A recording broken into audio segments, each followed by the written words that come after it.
안녕하십니까. GB스터디 길버걸 아카데미 영어과 마설아입니다. 이 문제들을 2등급 이상을 대상으로 설명하도록 하겠습니다. 네, 먼저 1번 지문부터 보시면 주제부터 먼저 적고 시작하도록 하겠습니다. 1번 문제는 인간 언어의 특징에 대한 지문이고요. 네, 초반에 해석을 살짝 좀 보시겠습니다. Language is one of the primary features that distinguishes humans from other animals. 자, 언어는 주요한 특징 중에서 한 가지다. 인간들을 다른 동물들과 구별하는 주요한 특징들의 한 가지다 라고 해서 초반부터 먼저 주제에 대해서 얘기를 해주고 있습니다. 언어가 주요한 인간의 특징이다 하는 부분을 말하고 있고요.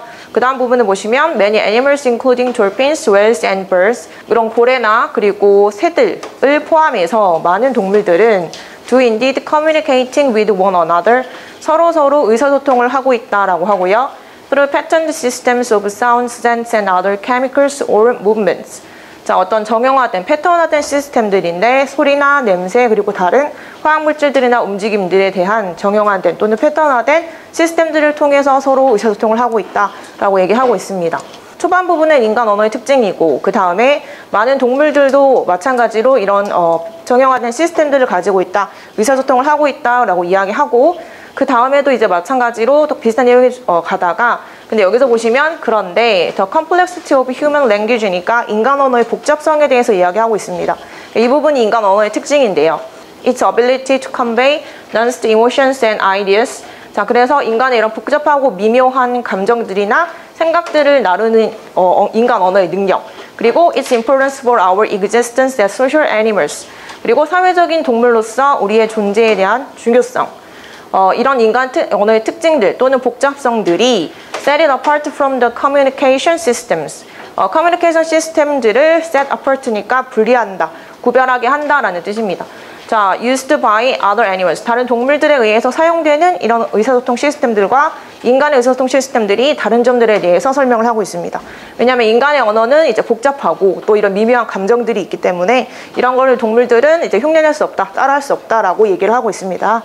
그 다음에 마지막 부분에 보시면 이제 인간의 언어가 문화에서 또 본질이다, 또 특징이다라고 인간 언어를 문화랑 같이 연결해서 설명을 하고 있습니다. 자, 마지막 부분에 보시면 Language facilitates not only the cultural diffusion of innovations. 그래서 언어가 facilitate니까 설립하다, 만들다. 문화적인 diffusion이면 확산입니다. 확산을 만들 뿐 아니라 혁신에 대해서 또 it also helps to shape the way we think about, perceive and name our environments. 그것은 또한 도와준다. 우리가 생각하는 방식, 그리고 인식하는 것, 그리고 우리의 환경을 이름 짓는 이런 방식들을 만들어주는 것을 도와주고 있다 라고 해서 전반적으로 인간 언어의 특징에 대해서 설명을 하고 있습니다. 첫 번째 질문부터 체크 포인트를 보시면요. 첫 번째 질문에서는 신보람 선생님, 첫 번째 질문에 보시면 여기 do라는 동사처럼 보이는 게 보입니다. 근데 do라는 것은 이제 우리가 뭐뭐 하다라는 것으로 해석할 수도 있지만 우리가 뒤에 이제 communicating이라는 부분을 보시면 여기 do, indeed communicating에서 do라는 동사가 하는 역할이 무엇일까요? 동사를 강조하는. 네, 동사를 강조하는 부분입니다. 그래서 1번 질문에서 제가 체크 포인트로 잡은 부분은 do, indeed communicating이 아니고 이 부분을 do communicate 라는 동사 원형으로 잡아야 되는 것이 아닌지 그 부분을 체크 포인트로 잡아보도록 하겠습니다.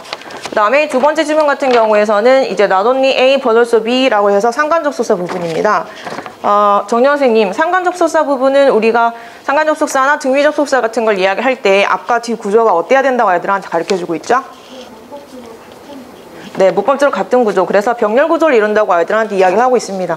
그래서 이 지문에 먼저 보시면 정용 선생님, not only A but also B 파트에서 지금 병렬을 이루고 있는 부분이 not only 뒤에는 명사 형태가 보이는데 but also 뒤에는 지금 동사 형태가 보이잖아요. 그래서 이 앞부분의 not only 부분을 뒤에 명사가 있는 형태가 아니라 누구와 같이 병렬을 시켜줘야 할까요?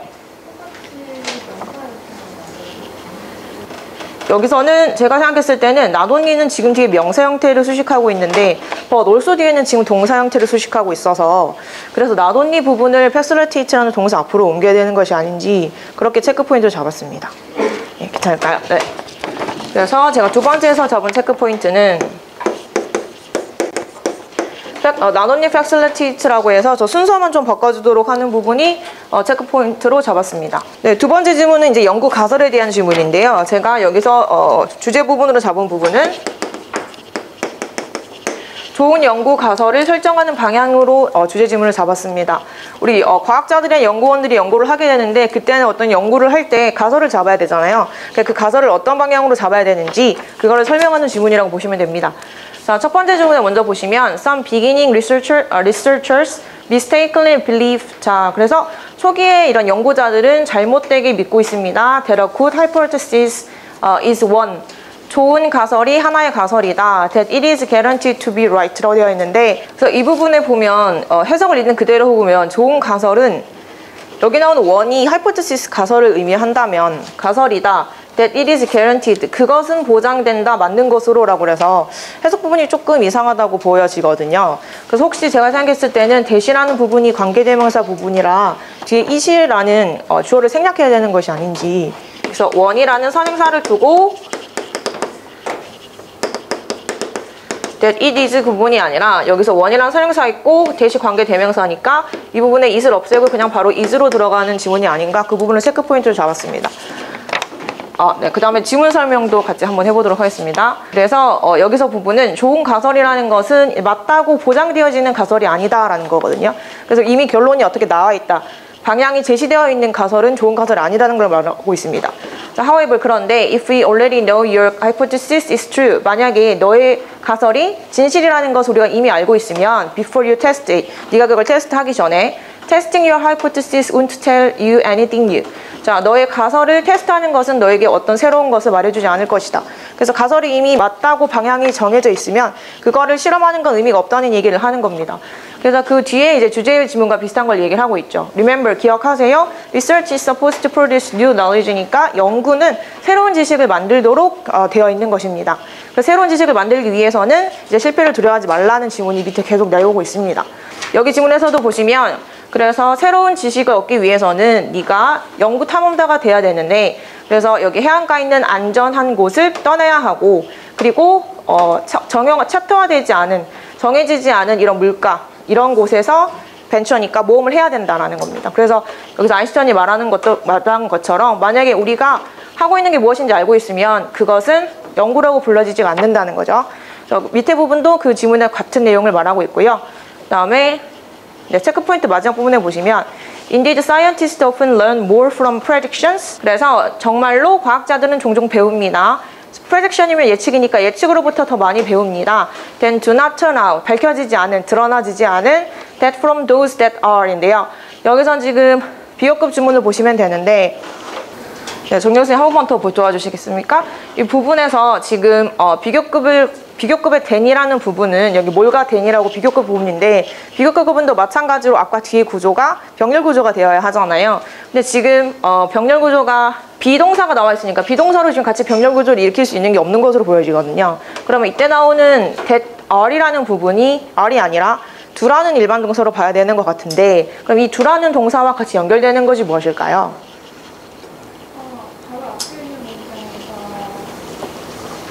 turn out.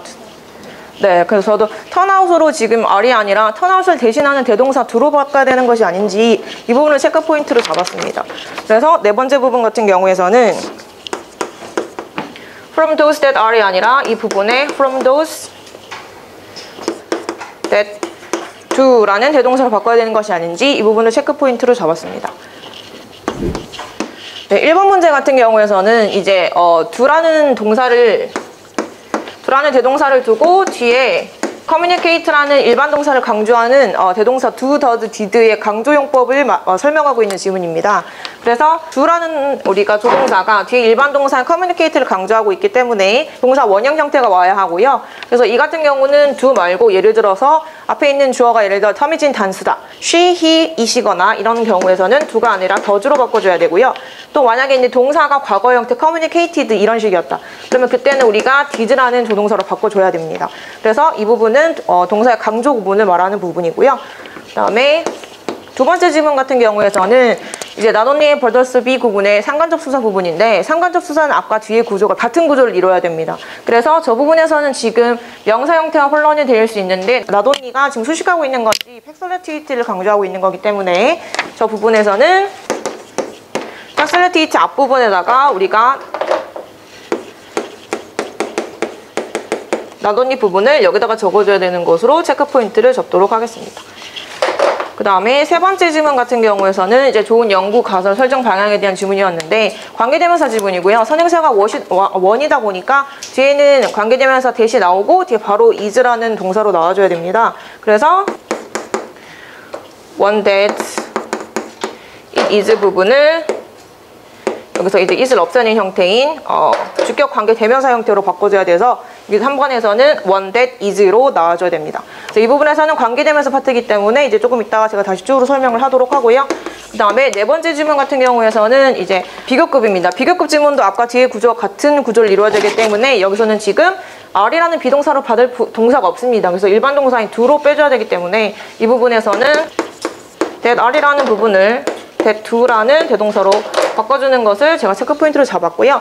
네, 제가 아이들에게 설명해 줄 부분은 첫 번째 지문 같은 경우는 이제 대동사 do, does, did를 써서 동사를 강조해 주는 부분입니다. 이 부분에서는 제가 이제 수업 시간에 아이들한테 설명을 해줄 때 강조하는 부분이 do, does, did 말고도 여러 가지가 있거든요. 그래서 뭐 예를 들어서 이 부분은 중학교 3학년 때 특수구문에서 배우는 부분입니다. 그래서 강조 부분 같은 동사는 이제 뭐 첫 번째로 동사 강조 do, does, did가 있을 것이고요. 그 다음 두 번째 같은 경우에서는 이제 원급을 강조해주거나 더 벨이라고 그래서 형용사 원급을 강조해주거나 또는 비교급 강조가 있고 최상급 강조가 있습니다. 비교급 같은 경우에서는 still이나 far이나 그 다음에 much라든지 alot이라든지 이런 비교급 부분이 있고 최상급 같은 경우는 by far이라든지 이제 much라든지 이렇게 강조를 하는 부분이 있으니까 그 부분도 아이들한테 설명을 해주도록 하고요. 그 다음에 더 나아가서 이때 강조 부분이 있습니다. 이과 대 사이에 이제 강조하고 싶은 단어를 집어넣는 건데 이 부분도 제가 추가적으로 강조용법이 나올 때 아이들한테 설명을 해주고 있습니다. 그 다음에 두 번째 같은 경우는 이제 상관접속사 부분인데요. 상관접속사는 좀 많아가지고 대략적으로 제가 얘기하면서 써보면 뭐 예를 들어 both A and B가 있고 그 다음에 either A or B가 있고 그 다음에 뭐 neither A nor B가 있고요. not only A but also B가 있고 그 다음에 not A but B 구문이 있고 이제 B as well as A 구문이 있고 이렇게 구문이 있습니다. 그럼 이쪽에서는 이제 A랑 있고 B가 이렇게 명사 형태나 혹은 동사 형태가 나왔을 때 얘네 둘의 관계가 병렬구조여야 된다는 얘기입니다. 똑같은 품소로 이루어져야 된다는 얘기거든요. 그래서 그 부분에 대해서도 아이들한테 좀 설명을 해주도록 하고요.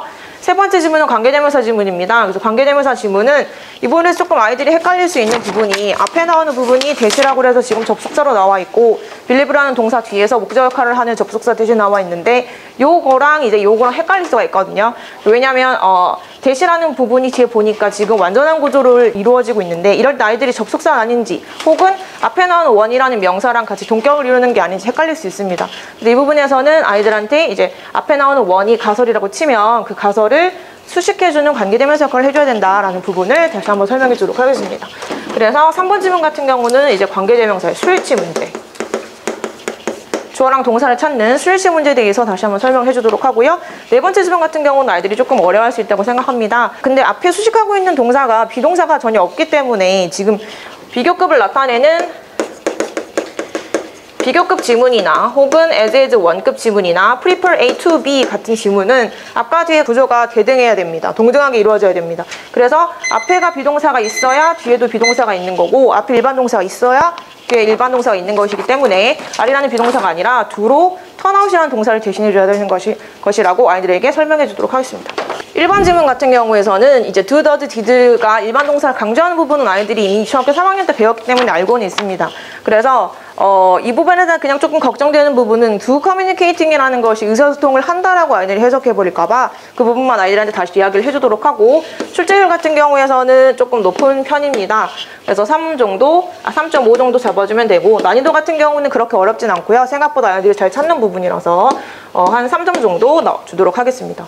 그 다음에 두 번째 지문 같은 경우는 이제 not only but also B를 이용하여서 이제 문장이 같은 구조를 이루고 있는 걸 찾아내는 부분인데요. 두 번째 지문에서는 출제율은 굉장히 높은 편입니다. 그리고 난이도 또한 마찬가지 높고요. 지금 명사 형태를 병렬을 이룰지 아니면 동사를 병렬을 이룰지를 설명해 줘야 되기 때문에 그 부분 아이들한테 추가적으로 좀 설명하면서 수업하도록 하겠습니다.